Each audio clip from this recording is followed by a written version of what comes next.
이사야 오늘 말씀 6장을 보겠습니다. 6장 1절에서 13절. 이사야 6장 1절 13절 말씀 좀 길지만 우리 함께 교독하도록 하겠습니다. 제가 먼저 1절을 읽습니다. 우시야 왕이 죽던 해에 내가 본즉 주께서 높이 들린 보좌에 앉으셨는데 그의 옷자락은 성전에 가득하였고 2절을 여러분이 읽으세요. 시작.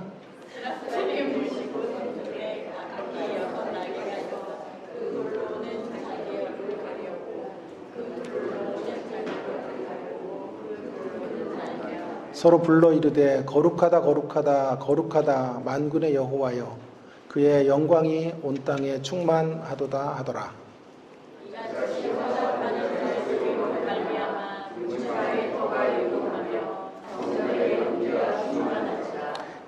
그때 내가 말하되 화로다 나여 망하게 되었도다. 나는 입술이 부정한 사람이요 나는 입술이 부정한 백성 중에 거하면서 만군의 여호와이신 왕을 배웠음이로다 하였더라.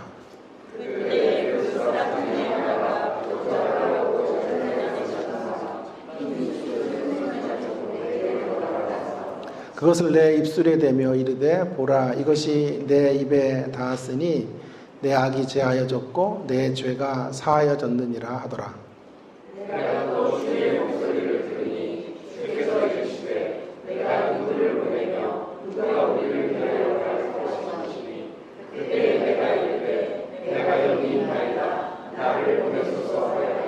여호와께서 이르시되 가서 이 백성에게 이르기를 너희가 듣기는 들어도 깨닫지 못할 것이요 보기는 보아도 알지 못하리라 하여 이 백성의 마음을 둔하게 하며 그들의 귀가 막히고 그들의 눈이 감기게 하라. 명령하건대 그들이 눈으로 보고 귀로 듣고 마음으로 깨닫고 다시 돌아와 조심을 받으라 하시니라. 내가 이르되 주여 어느 때까지니까 하였더니 주께서 대답하시되 성읍들을 황폐하여 주민이 없으며 가옥들에는 사람이 없고 이 토지는 황폐하게 되며 여호와께서 사람들을 멀리 옮기셔서 이 땅 가운데 황폐하시기 많을 때까지니라. 함께 읽습니다. 그 중에 10분의 1이 아직 남아 있을지라도 이것도 황폐하게 될 것이나 밤나무와 상수리 나무가 배임을 당하여도 그 구루터기는 남아있는 것 같이 거룩한 씨가 이 땅에 구루터기니라 하시더라. 아멘. 여러분 강영우 박사를 아시죠? 그분이 이런 말을 했더군요. 한 사람의 생애와 삶이 더불어 살아가는 사람들에게 줄 수 있는 최고의 선물이 무엇일까? 저는 그것을 희망이라고 말하고 싶습니다. 왜냐하면 희망이 있는 곳에는 절망이 자리를 잡지 못하기 때문입니다. 이토록 좌절하고 절망하는 것은 절망이 크고 무겁기 때문이 아니라 희망을 찾지 못해서 그렇습니다. 한 생애 동안 실명한 채로 맹인으로 사셨던 그러나 미국의 국가 정책 차관보까지 지냈던 강영호 박사의 말입니다. 그에 따르면 희망이 없다라고 하는 건 곧 살아있으나 죽은 것과 같다는 뜻이 되는 것이죠. 우리 인생길을 걷는 우리들의 필수품은 희망입니다. 희망. 특별히 우리가 절망의 길들을 걸어갈 때, 삶이 곤고하고 어려울 때 절대적으로 필요한 것이 있다면 희망이 될 것입니다. 오늘 이사야 6장은 소명장이죠. 이사야의 부르심으로 알려진 유명한 장인데요. 저는 조금 색다르게 이 본문에서 희망의 이야기를 좀 여러분들과 함께 나누어 보려고 합니다. 한 두 가지 교훈 정도 생각하려고 하는데요. 먼저 첫 번째로는요. 우리의 절망의 현실 앞에서 거룩한 절망이 있어야 참된 희망으로 나갈 수 있다라는 것을 먼저 좀 이야기하려고 합니다. 삶의 희망이 무너질 때가 있죠. 오늘 본문으로 말하면 우시야 왕이 죽을 때, 우시야 왕은 여러분 아시는 것처럼 우시야 왕은 이스라엘을 가장 부강하게 만들었던, 그래서 안정과 번영을 구가시켰던 대단한 왕입니다. 그가 죽었다라는 거죠. 그가 죽었다라고 하는 말은 그저 유다의 한 임금이 사라졌다라는 의미 정도가 아닙니다. 그것은 삶의 기반 전체가 송두리째 무너져 버렸다. 그런 절망적 상황이다라고 말하고 있는 것이죠. 우리가 인생길을 걷다가 순간순간 우리 이런 시간들을 만나게 됩니다. 우시야 왕이 죽은 것과 같은 현실들을 경험하게 되는 때가 있습니다. 오늘 개인적으로 또 그런 시련들을 만난 분들도 계실 거예요. 그런데 우리는 우시야 왕이 죽는 것과 함께 무너지지 않는 사람들이다 라는 것을 오늘 이사야는 우리에게 말해주고 있습니다.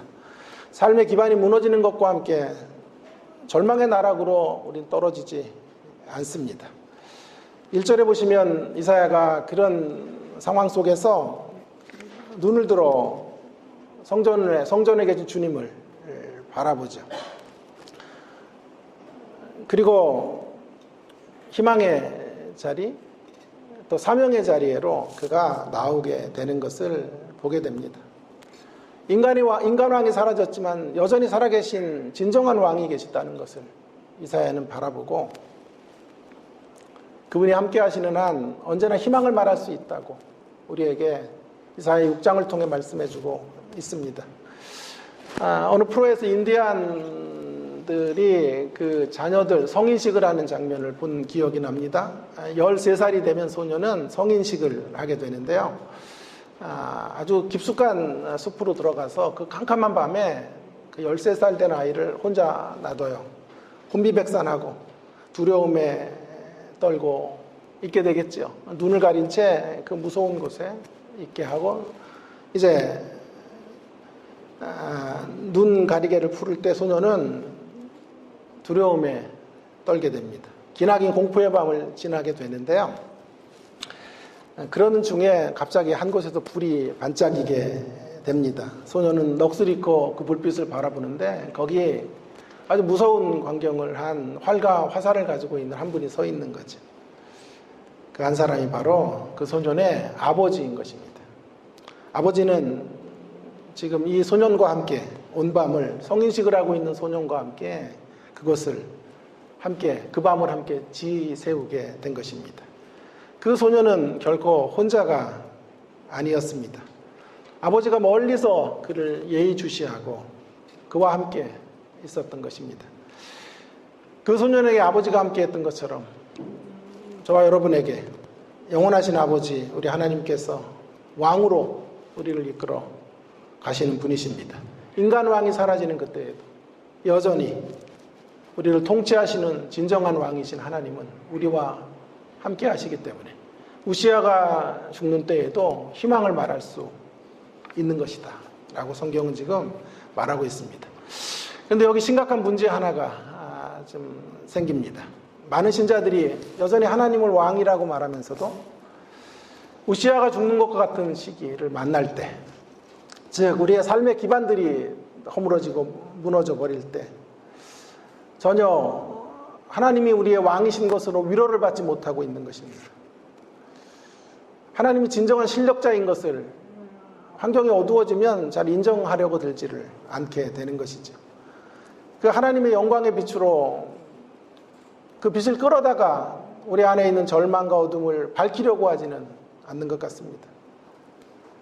그렇다면 참으로 절망스러운 것이 무엇인고 하니 우시야가 죽는 것이 아니에요. 삶의 기반들이 무너지는 것이 아니고요. 진정으로 절망스러운 환경은 이것이죠.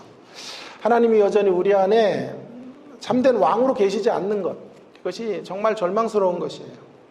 필립 얀시라는 사람이 쓴 책 중에 내 안에 하나님이 없다라는 제목의 책이 있습니다. 의미심장한 제목이 아닙니까? 내 안에 하나님이 없다.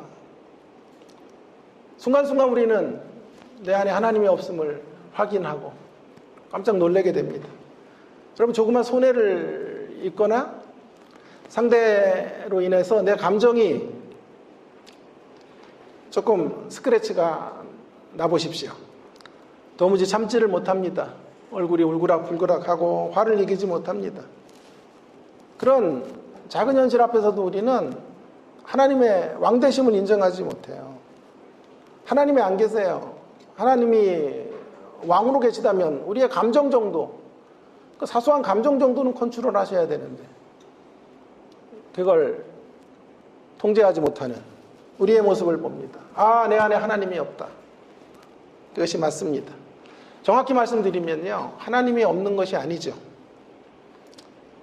하나님이 계시지 않는 것이 아니고요, 하나님이 계시긴 하지만 우리를 이끌어갈 절대적 왕으로 존재하시지 않을 때가 있다라는 말입니다. 고작 우리가 원하는 선물을 주시는 분으로 하나님은 존재하시죠. 죽어 천국에 입성하게 하실 분으로 하나님은 서 계실 때가 있습니다. 그런데 어떤 하나님이 없냐 하면 우리의 삶의 전 영역에서 기쁜 일을 만날 때나 슬픈 일을 만날 때나 우리의 삶들이 잘 풀릴 때나 삶이 꼬여 들어갈 때나 축복의 현실이든지 고난의 현실이든지 간에 우리의 삶의 전 영역에서 영광받아 마땅하신 하나님이 안 계시다는 말입니다. 그 어떤 절망의 자리에서도 우리를 희망으로 이끌어 주실 수 있는 그 하나님이 없다라고 하는 것이 정말 비극인 거죠. 그게 진짜 절망할 만한 일이라고 생각이 듭니다. 저는 여러 번 이 팀켈러 목사님의 이야기를 했는데요, 자꾸 이 팀켈러 목사님의 이야기가 생각이 납니다. 15살 정도 되는 소녀, 교회 안에 있는 소녀 이야기인데요, 무슨 일인지 이 소녀는 교회 생활을 하면서 16살밖에 되지 않았는데 삶의 용기를 잃고 우울증에 빠져 있습니다. 그래서 팀켈러 목사님이 나름 최선을 다하여 용기를 주려고 애를 썼는데 말씀도 많이 전해주고 상담도 해주었는데, 그러던 와중에 계시적 순간을 맞이했다고 그는 그의 책에서 수레하고 있습니다. 하루는 아이가 이렇게 팀켈러 목사님에게 말했다 그러죠. 예, 저는 예수님이 저를 사랑하신다는 걸 알아요. 그분이 저를 구원하셨고 저를 천국으로 인도하실 것도 알아요. 그렇지만 학교에선 남자애들이 나에게 눈길조차 주지 않는 판국에 그게 다 무슨 소용이 있습니까? 예수님이 이 소녀 안에 있어요. 16살 소녀 안에 예수님이 있고 그분이 그를 천국으로 이끌어갈 것 그는 알고 있어요. 그러나 남자친구들이 나에게 눈길도 주지 않는 현실 앞에 그까짓 게 다 무슨 소용이 있습니까? 라고 말하고 있는 거예요. 팀켈러 목사님은 이 소녀를 만나고 목회를 이제 어떻게 해야 될지, 예수님에 대하여 알려주는 게 아니라 예수님을 만나도록 해야 되겠구나, 목회의 방향을 정하게 되었다. 계시적 순간을 이 자매를 통해, 이 소녀를 통해 알게 되었다고 말합니다. 하나님을 믿지만 일상에서 우리의 삶이 곤고해질 때 하나님이 안 계신 거죠. 하나님이 어떠한 자리에서도 왕이셔야 되는데 왕으로 등극하시지 못할 때가 있는 것이죠. 설교자인 저로 말한다면 이런 것이죠. 설교 강단에서는 하나님이 계시는데 얼마나 유창하게 하나님을 말하는데, 남다르게 유창하게 말하지 않아요, 하나님을 제가, 그죠? 그런데 삶의 강단에서, 설교 강단에는 하나님을 말하지만 삶의 강단에서는 하나님이 안 계실 때가 있다라고 하는 것입니다. 하나님의 존재를 부인한다는 차원에서가 아니고요, 정확히 말하면 나의 문제를 해결해 주실 절대 변수이신 하나님, 그분을 언제나 붙잡고 있지 못하다, 언제나 붙잡고 그분과 함께 걸어가는 인생의 걸음들을 항상 살아내지는 못하고 있다는 말입니다. 원망과 섭섭함의 대상으로 계실 분, 나의 삶을 진정으로 이끌어주시는 참된 신뢰의 대상으로 하나님이 언제나 들어와 계시지 않을 때가 있다는 말씀을 드리고 있는 것입니다. 저는 여러분에게 묻습니다. 하나님은 정말 여러분을 통치하시고 다스리시는 진정한 왕이십니까? 고작 예배당 안에서만 만나게 되는 신적 존재, 그 정도는 아닌가 묻고 싶습니다. 여러분, 신앙생활은 사실은 엄밀한 의미에서 여기서 하는 게 아니에요. 엄밀한 의미에서는 신앙생활이란 이곳에서 받은 은혜를 가지고 예배 공동체로서 경험한 하나됨을 가지고 또 말씀을 붙잡고 우리의 일상의 자리로 들어가서 못된 성품 하나 고치는 거예요. 남에게 상처 주는 말 한마디라도 하지 않으려고 몸부림치는 거예요. 그것이 진정으로 영적인 것이고, 우리의 현실이 암담하고 힘들 때 견뎌내는 거예요. 버텨내는 거예요. 그리고 순간순간 삶을 넘어서는, 삶의 한계를 넘어서는 몸부림을 치는 것, 그것이 신앙이라고 생각합니다. 자, 그렇다면 우리 안에 하나님이 계시지만, 우리를 천국으로 이끌어 가시는 하나님 정도, 우리의 구원자 정도의 하나님은 계시지만, 우리의 왕이신 하나님, 우리의 통치자, 어떠한 자리에서도 온전한 영광을 올려드릴 수 있는 그런 존재로 우리 가운데 계시지 않는다면 어떻게 해야 될까요? 그런 현실 속에 우리가 해야 될 일이 뭘까요? 저는 절망해야 된다고 생각합니다. 다시 강조합니다. 우시야가 죽는 것은 절망스럽긴 하지만 그렇다고 희망이 결코 단절된 절망은 결코 아닙니다. 우리가 진짜 절망해야 될 상황은 무엇인고 하니, 우시야를 세우기도 하시고 패하기도 하실 수 있는 하늘의 통치자를 소망 삼고 살지 못하는 것이 진정한 절망입니다. 이걸 우리가 절망해야 될 대목이에요. 저는 이것을 이런 말로 많이 표현했어요. 거룩한 절망. 거룩한 절망이 있어야 된다.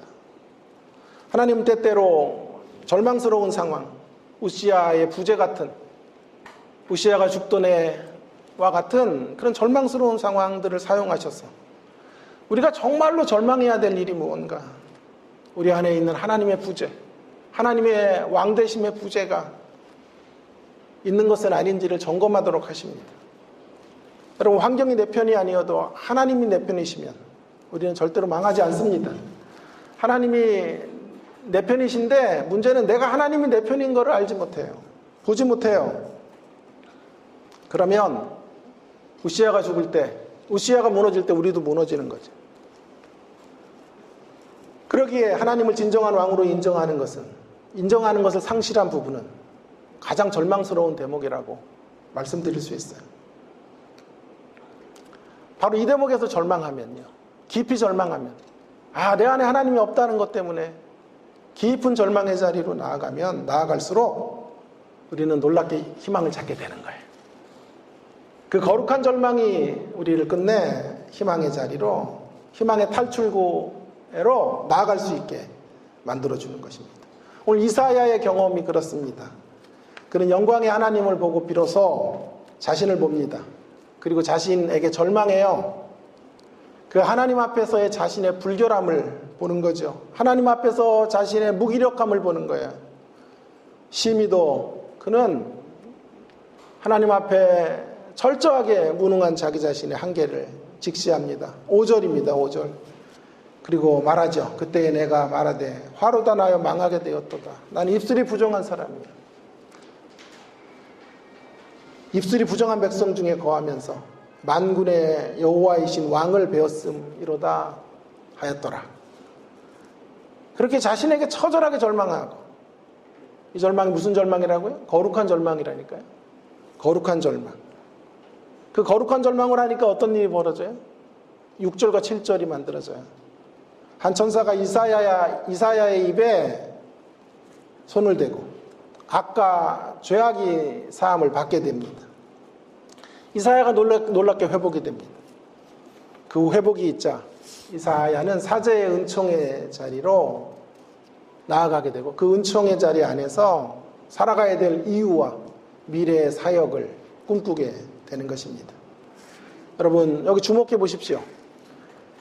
자신이 망하게 되었다라고 하자, 자신이 망하게 되었다는 절망을 하자 하나님의 회복이 있는 거예요. 하나님의 희망이 역설적으로 주어지게 되는 거예요. 다시 말하면 우시야가 죽은 것 때문에 지금 그는 절망하고 있는 것이 아니고요, 더 깊은 절망을 하고 있는 거죠. 우시야가 죽은 것 때문에 절망하는 게 아니라 자신 안에 하나님이 계시지 않은 것으로, 거룩한 영광의 하나님을, 왕이신 하나님을 담아낼 수 없는 자신, 그 하나님 앞에서 너무나 초라한 모습으로 서 있는, 환경 앞에 요동치는 자기 자신에게 절망하는 거죠. 하나님의 영광 앞에서 자신이 얼마나 초라한 존재인지를 인식하며 자신이 망하게 되었다고 가슴 아파합니다. 그런데 그게 소망의 길이에요. 그것이 회복의 길로 이끌어 가시는 하나님의 방식 중에 하나였던 것입니다. 그러므로 절망의 자리, 우시아가 죽는 것과 같은 절망의 자리에서 희망을 만들려면 절망해야 합니다. 하나님의 위대하심과 그분의 왕되심 앞에서 한없이 초라하고 부족한 우리 자신들에 대하여 절망하셔야 돼요. 그 절망은 우리를 살리는 신앙적 절망이에요. 거룩한 절망이라고 말합니다. 그 절망이 있으면요, 그 절망 가운데 이까지 시련도 못 건너가는 그 내 안에 계신 하나님을 너무 작게 대하고 너무 초라한 모습으로 그분을 대하는 나의 모습 앞에 절망하면요, 절박한 회개가 나와요. 절규가 나와요. 그리고 그분과의 관계를 새롭게 수축하게 되는 것이지. 그 자리가 회복의 길이요, 소생의 자리인 줄로 믿습니다. 저는 4개월이 넘는 기간 동안 긴 터널을 지나왔습니다.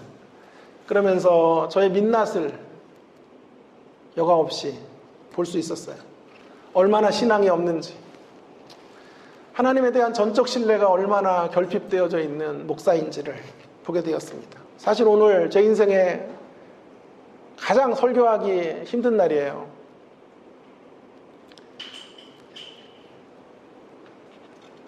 밤새 고민하며, 제가 그리 반듯한 설교자가 아니기 때문에 4개월의 터널을 멋지게 지나고 하나님을 찬양하는 모습으로 설 수 있다면 설교자의 자격이 있지만, 저는 처절하게 내 안에 하나님이 계시지 않는다는 것을 고백할 수밖에 없는 시간들을 지나오게 되었어요. 설교 강단에서 제가 그동안 외쳤던 하나님의 왕되심, 그러나 삶의 강단에서는 조그만 질병 앞에서도 두려움에 떨고 있는 저의 초라한 몰골을 조우하게 되었습니다. 하나님을 향한 회의와 원망이 가득 차올랐습니다. 하마터면 미끄러질 뻔했습니다. 그런 사람이 어떻게 설교할 수 있겠어요? 그래서 밤새 끙끙거리고, 아직 잠을 좀 많이 자야 되는데요, 거의 한숨도 잠을 이루지 못했어요. 새벽에 방에 이번 주 설교 진짜 못하겠습니다 얘기할까 수없이 고민을 하다가 새벽에 잠시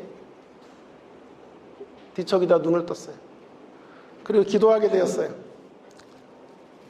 이 말씀 결을 따라 제가 기도한 거죠. 주님, 제 절망의 방향을 바꾸기 원합니다. 제가 직면한 건강 이상 때문에, 그런 현실 때문에 절망하는 것이 아니라 현실보다 크신 그 하나님을 멋지게 응시하지 못하고 또렷하게 붙잡지 못하는 저의 모습 때문에 깊이 절망하게 해주십시오. 여러분, 환경으로 절망하면 그 절망은 우리를 무너지게 하는 절망일 뿐입니다. 그러나 하나님과의 관계 안에서 나의 불신앙으로 절망하면 그것은 거룩한 절망이 될 것입니다. 거기서 희망의 언덕으로 우리는 비로소 나갈 수 있게 될 것입니다. 우리 모두 이 거룩한 신앙적 절망으로 희망을 노래하는 주의 백성들이 될 수 있기를 주님의 이름으로 축원합니다. 두 번째 메시지는 희망의 수준을 높여야 참된 희망의 주인공이 될 수 있다라는 이야기를 좀 이어가도록 하겠습니다. 희망의 수준이라는 말, 제가 만든 표현인데요. 희망의 수준, 참 처음 듣는 이야기죠. 여러분, 운동 경기를 통해 보면요, 다 수준차 때문에 지죠. 그리고 이기죠. 절대로 요행이 없더라고요. 스포츠에는. 세계대회 같은데 요행이 없어. 요행이 있을 때가 있어요. 운으로 이길 때도 있지만 운도요, 실력 있는 사람 편이더라고요. 오랫동안 쌓았던 실력이 있기 때문에 운도 따라오는 거지, 실력 없는 자들에게 운도 따라오지 않는 것을 보게 되었습니다.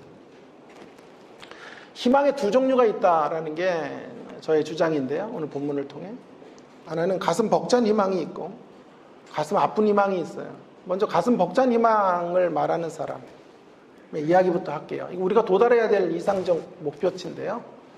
가슴 벅찬 희망의 사람은 이사야지요. 이사야는 지금 우시야 왕이 죽자 절망했죠. 환경 때문에 1차적으로는 절망한 거예요. 그러나 그 비통함 속에 어디에도 소망을 둘 수 없어서 성전에 올랐던 것 같아요. 예배에 참석하는 거예요. 우리처럼 예배에 나온 거죠. 거기서 보좌에 앉으신 하나님을 환상 가운데 봅니다. 그리고 그분을 보고 진짜 절망하는 거예요. 아, 이분이 계신데 이분을 상대하고 있는 사람으로 너무 초라한 자기를 보는 거예요. 환경 앞에 요동치는 자기를 보면서 절망합니다. 그러자 천사가 그를 회복시켜 주죠. 이사야는 거기서 살아가야 될 이유를 발견하게 되죠. 삶의 희망을 건져내게 된 것이죠. 그에게 가슴 벅찬 희망이 생긴 거예요. 8절입니다. 8절. 그 희망의 선언이 이거예요. 희망의 선언. 8절을 한번 같이 읽을까요? 6장 8절. 시작. 내가 또 주의 목소리를 들으니 주께서 이르시되 내가 누구를 보내며 누가 우리를 위하여 갈고 하시니 그때 내가 이르되 내가 여기 있나이다 나를 보내소서 하였더니, 여러분 이건 이사야가 사명으로 나가기를 결심하는 그 정도 이야기를 읽으시면 안 되고요. 더 깊은 결을 따라 읽으셔야 돼요. 하나님의 부르심의 자리로 나아가게 되는 건요, 이건 억지로 가는 거 아니거든요. 의무감으로 가겠다고 말하는 거 아니거든요. 이렇게 자원해서 보내달라고 말씀드릴 수 있다라는 말은 그 안에 감격이 있다는 말이죠. 이사야의 심령 안에 환경이 주는 어려움, 우시야가 죽는 것과 같은 현실을 극복할 수 있을 만한 내공 이사야가 있는 거예요. 위로가 있는 거예요. 하나님을 향한 소망이 있는 거예요. 든든함이 있는 거예요. 그래서 하나님의 왕대심의 빛이 충만하기 때문에 그 희망을 이렇게 표현하는 거예요. 제가 가겠습니다. 제가 여기 있습니다. 가면 누구를 만나요? 패역한 이스라엘을 만나요. 그러나 그 패역한 이스라엘 백성들을 만나는 것, 그것을 능히 이길 수 있는 강력한 왕적 통치, 왕적 임재가 자기에게 있다는 것을 이사야가 고백하고 있는 거예요. 저를 보내십시오. 제가 가겠습니다. 라고 말하는 것이죠. 이사야는 이 왕의 통치를 붙잡고 왕의 왕대심을 붙잡고 일상의 자리로 나아가는 것이죠. 여러분, 이것이 우리가 꿈꿔야 되는 이상적 가슴 벅찬 희망의 모습이에요. 자, 이제 이와는 좀 대조를 이루는 가슴 아픈 희망의 모습을 좀 보겠습니다. 희망의 수준을 좀 생각해 보겠습니다. 가슴 아픈 희망의 수준은 이사야가 말씀을 전해야 했던 이스라엘 백성들의 모습 속에서 우리는 발견하게 됩니다. 우리는 여기서 우리의 현주소를 보게 돼요. 우리 현주소를 봐요. 이사야가 어떤 메시지를 선포했는지를 주목해 주시기를 바랍니다. 되게 유명한 구절이에요, 이 6장은요. 근데 앞대목만 얘기해요, 많은 설교자들이.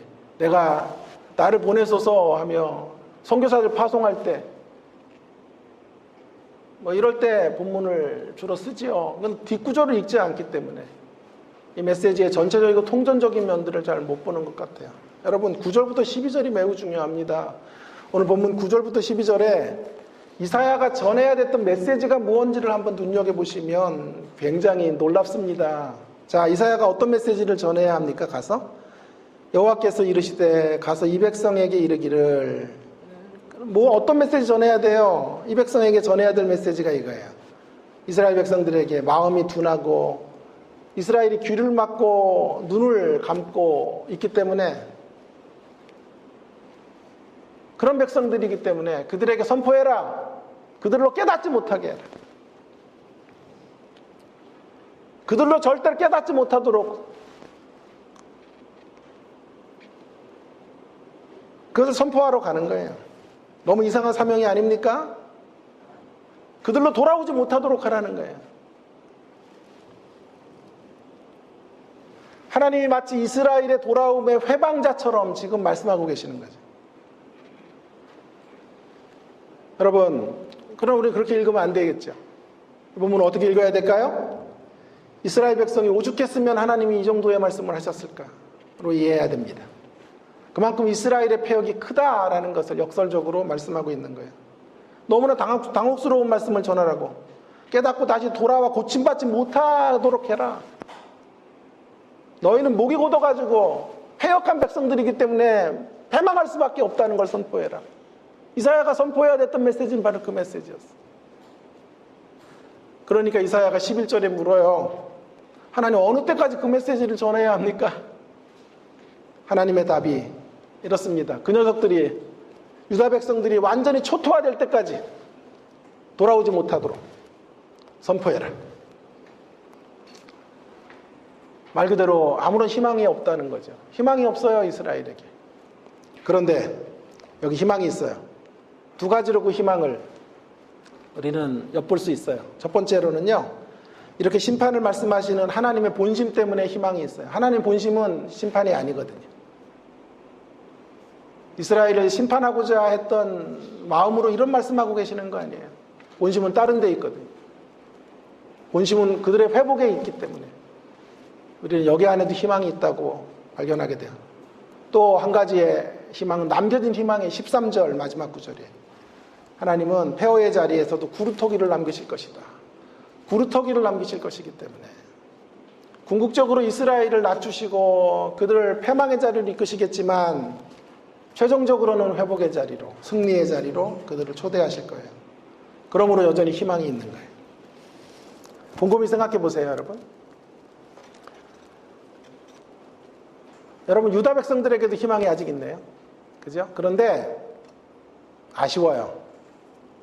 이 희망은 어떤 희망이에요? 패망을 지나고 나서 얻게 되는 희망이에요. 이사야의 수준과 이스라엘의 수준을 비교해 보세요. 이사야가 갖고 있는 희망은 미래적인 것만이 아니에요. 현재적인 거예요. 하나님이 현재적인 왕이시기 때문에 하나님과 함께 나를 보내십시오라고 말할 정도의 희망이에요. 유다 백성들의 희망은 뭐죠? 오늘 그 하나님 못 누려요.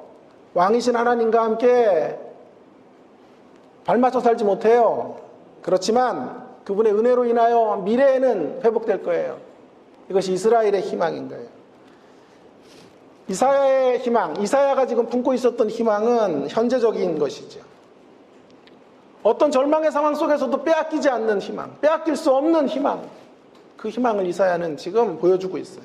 이에 반해서 이스라엘의 희망은 현재가 공백기에, 현재는 심판과 같은 날들을 살고 마지막 날 천국에는 들어갈 수 있어요. 마지막 날 회복은 될 거야 라는 희망밖에는 없는 거예요. 이스라엘의 희망은 그래서 제가 가슴 아픈 희망, 반쪽짜리 희망이라고 말하는 것이죠. 저는 이스라엘의 모습 속에서 우리 현주소를, 우리의 민낯을 보고 싶은 거예요. 소망의 하나님으로 오늘을 살지 못하고 내일 마지막 날에 그분으로 인해 얻게 될 혜택 정도밖에는 갖지 못하고 살아가는 이 가난하고 천박한 우리의 신앙의 모습들을 투병의 기간 동안 저는 확인했고, 혹 우리가 그런 모습으로 오늘도 살아가고 있는 것은 아닌지 점검시켜드리고 싶은 것입니다. 사랑하는 성도 여러분, 하나님이 여러분의 미래의 진정한 소망이시고 희망이시다면 그 희망으로 오늘을 사셔야 돼요. 오늘을. 그 희망을 붙잡고 우리 마음 안에 있는 어둡고 캄캄함들을 몰아내고 먹구름들로 가득 찬 우리의 심령들을 정화하고 희망의 빛으로 다시 일어서셔야 되는 것입니다. 천국 입성의 날에만 하나님의 손잡고 새하늘과 새 땅으로 들어가는 것이 아니라 날마다 희망의 주님 붙잡고 그분의 손잡고 소망의 밧줄을 일구는 우리가 될 수 있었으면 좋겠습니다. 자, 이제 마지막 1분만 더 하겠습니다. 그러면 가슴 아픈 희망에서 가슴 벅찬 희망으로 나가는 길이 무엇일까 하는 생각을 좀 해보겠습니다. 가슴 아픈 희망의 자리, 주로 우리가 서 있는 자리예요. 되게 희망의 사람 같지만 현실 앞에 아까 16살 소녀처럼 주님 계시면 뭐하나 사람들이 날 쳐다봐 주지도 않고 주님 계시면 뭐합니까? 여전히 저는 질병 가운데 있고 여전히 제 환경은 어두운데 하나님이 왕이신 것과 무슨 함수관계가 있습니까? 무슨 상관이 있습니까? 말하고 있는 우리들. 그렇지만 여전히 우리는 희망의 사람들이죠. 주님 안에 있기에 지옥을 피할 수 있고 영원한 천국에 갈 수 있다는 희망, 그 정도 희망밖에 없는 우리. 이제 우리가 그런 희망의 자리를 박차고 일어서서 가슴 벅찬 희망의 자리로 가야 되는데, 그러려면 어떻게 해야 될까요? 예, 이사야처럼 성전에서 주님을 바라봐야 되겠죠. 그건 너무 많이 우리가 알고 있으니까 지금까지 이야기했으니까 그 이야기는 하지 않기로 하고요. 두 번째, 제가 강조하지 않았던 한 대목을 좀 부각해 보려고 합니다. 그건 뭐냐 하면, 우리가 가슴 아픈 희망에서 가슴 벅찬 희망으로 가려면 한 가지를 해야 돼요. 그것이 뭐냐 하면, 가슴 벅찬 희망의 수준의 사람들을 가까이 둬야 돼요. 수준의 사람들에게 붙어 있으라가 답이에요. 이사야에게 붙어 있어야 돼, 이사야. 그때 거룩한 전염의 역사들이 우리 가운데 옮겨오게 될 거예요. 늘 가슴 벅찬 희망을 살아내는 사람들에 의해서 도전을 받는 우리가 되었으면 좋겠습니다. 우리 주변에 하나님의 사람들을 두셔야 돼요. 이사야가 있어야 돼요, 이사야가. 이사야가 주는 자극을 받으셔야 돼요.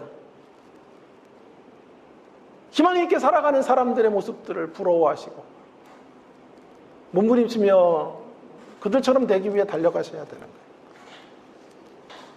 그 도전과 자극이 있어야 우리들은 달랑 천국 가는 희망의 자리에서 벗어나 천국을 사는 사람으로, 그 희망을 끌어다가 이 땅을 살아가는 사람들로 서게 될 거예요. 귀한 분들과 사귐을 가지십시오. 어려운 현실 속에서도 가슴 벅찬 희망을 일궈냈던 사람들을 멘토로 삼으셔야 돼요. 유다 백성들이 회복되는 길은 궁극적으로 하나님과 가까워지는 길이지만 하나님의 대언자 이사야 선지자와 가까워져야 돼요. 이사야 선지자를 멘토로 둬야 돼요. 이사야 선지자가 선포하는 대로 살아갈 때 그들은 하나님 앞으로 올바른 길을 걸어갈 수 있게 되는 것이죠. 그렇지 않으면 반쪽짜리 희망으로 살다가 끝나게 되는 것입니다. 여러분은 우리가 이 땅을 살다가 떠날 때 가장 원통한 일은 뭘까요? 재벌로 살지 못한 거, 죽는 순간에 결국 원통한 일은 아닐 것 같아요.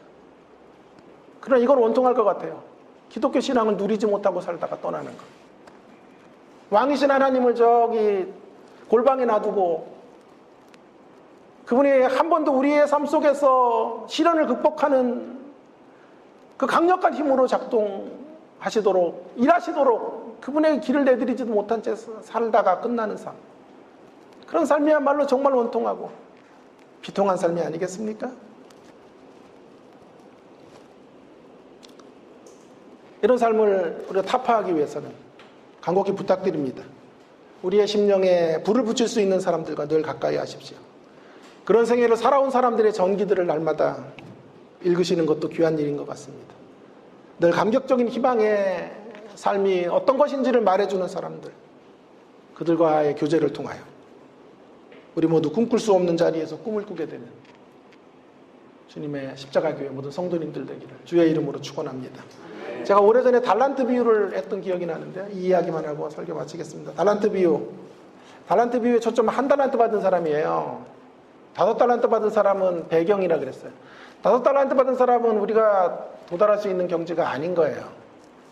한 달란트 받은 사람인데, 이 한 달란트 받은 사람의 수준이 뭐냐 하면 주인을 굳은 사람이라고 보는 거예요.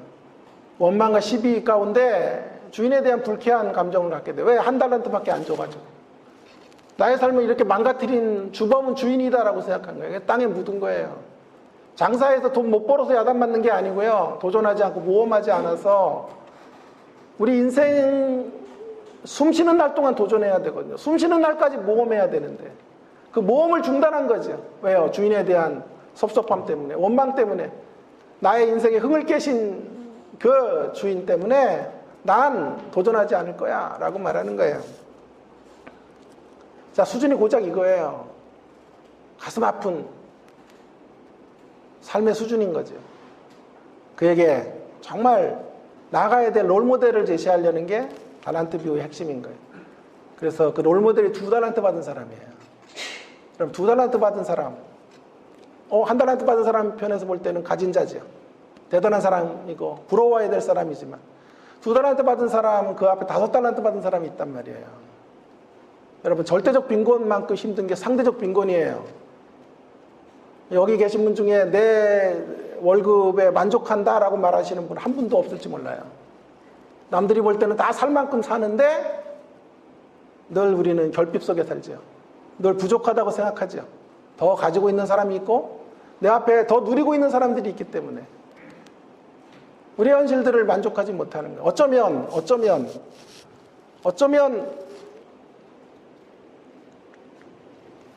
어쩌면 한달라도 받은 사람, 완전히 바닥을 치는 사람들은 편해요. 꼴등인데 뭐. 그래서 제가 학교 생활할 때 보니까 늘 공부 포기한 애들은 편하더라고. 늘 자고, 자빠져 자고, 깨우면 또 자고. 보통 점심 때 일어나서 정신 차리고 밥 먹고 또 자거든요. 근데 쭉 자는 애도 있어요. 그냥 아침에 와서 자요. 걔네들은 갈등이 없어요. 진짜 갈등 있는 사람들 어떤 사람들? 중간쯤 하고 상위권을 노리고 이런 사람들은 갈등이 심해요. 그 앞에 더 잘난 사람이 있고 더 위대한 사람이 있고 더 치고 올라가야 될 경지가 있기 때문에 어렵고 힘든 거예요. 자, 그래서 달란트 비유는 말하고 싶은 게 수준을 높이라는 거예요. 한 달란트 받은 저와 여러분의 인생들을 향하여 권면하는 거예요. 주인을 원망하다가, 환경을 원망하다가, 탓하다가, 시대 탓하고, 정권을 탓하고, 사람들을 탓하고, 부모 탓하고, 현실 탓하고, 운명을 탓하다가 우리의 달란트 땅에 묻는 한 달란트 받은 사람처럼 살다가 끝나는 삶은 비극적인 삶이라는 거예요.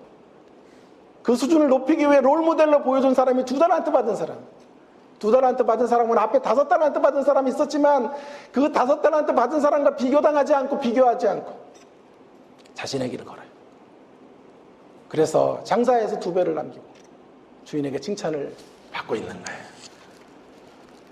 여기서 아멘 안 나오면 저는 뭐 어떻게 설교를 마무리할 수도 없어요.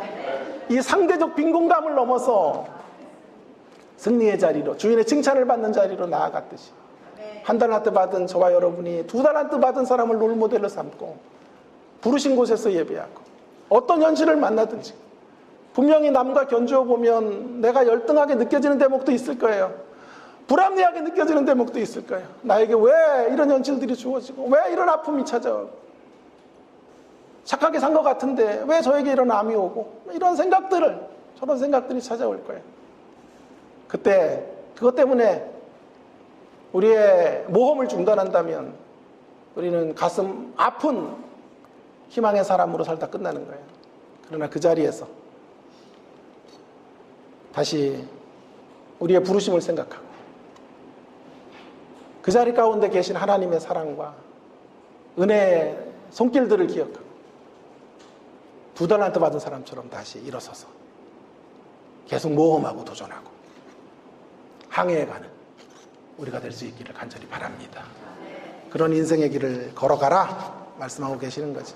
세상은 온통 절망으로 살고 있거나 신앙인이라도 고작 천국 갈 희망밖에 없는 사람들, 그들에게 우리는 가슴 벅찬 희망의 사람, 꿈의 사람으로 서 있어야 합니다. 그들 앞에 서서 하나님이 어떻게 내 삶 속에 왕으로 일하셨는지를 간증하는 사람 되십시다. 위대한 왕이신 하나님 안에서 꿈을 꾸고 사는 것이 어떤 삶인지를 시련 속에서, 고통의 시간 속에서 보여주는, 그래서 그 고통의 자리에서도 담담하게, 담대하게 그 고통을 뚫고 나아가는 사람의 모습을 세상 가운데 보여주는 저와 여러분 모두가 되기를 주의 이름으로 축원합니다. 기도하겠습니다. 하나님, 오늘 주신 말씀 붙잡고 그 어떤 시련의 골짜기를 지날지라도 우리 하나님의 왕되심을 붙잡고 희망의 언덕으로 나올 수 있는 주의 백성들이 다 될 수 있도록 은혜 베풀어 주시옵소서. 예수님 이름으로 기도합니다. 아멘.